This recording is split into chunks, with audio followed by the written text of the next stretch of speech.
Hey guys, I'm Chad, that's Andy, and we're Team PGR. Hey, Andy here with a Team PGR Route Planning update. The Tire Rack One Lap of America is a stage-based rally with 18 scored events over 8 days, including several time trials, drag races, an autocross, and wet and dry skid pad competition. If that wasn't enough, there's 3,500 miles of transit driving during the event and over 1,000 for us to get there and back. So before the event, there's a number of issues to consider. Can you get from track to track successfully within the allotted time? Can you keep the car in one piece? Can you be fast enough in the events? Can you keep from killing your co-driver? Not everyone is able to manage these along the way. Some teams crash out, some teams have a problem they can't fix quickly enough. Some teams wear out their tires prematurely. As the first EV to compete, we have an additional challenge that most do not.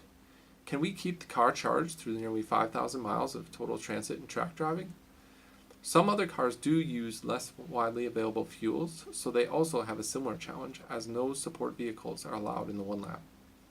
There's 5 key questions regarding charging or fueling the car. The first is simply, can we get from event to event using superchargers along the route?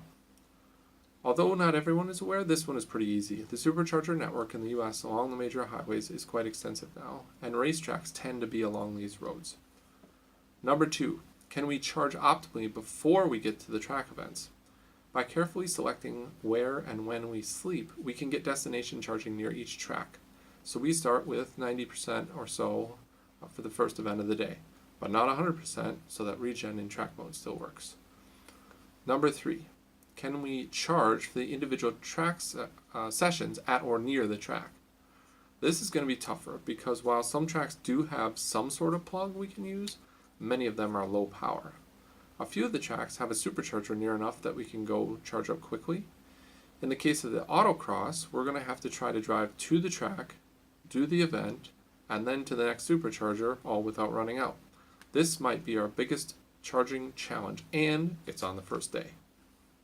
Number 4, can we get from the track to the first supercharger along the route? Depending on how much we use, there's often at least one close supercharger to get us going, but there's a better option that might be further away. Every time we have to use the closer option, we lose precious time for transit and sleep. Number 5, can we do all this fast enough to keep up with the rally? Our toughest day with respect to time will be the transit from Brainerd to MPH. It's the longest transit at 672 miles, and we have the least amount of time to complete it.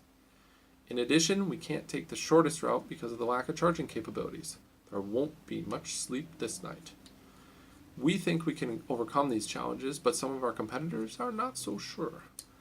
I'm looking forward to proving it's possible. Follow us as we compete with the links down below, and we'll see you at the track.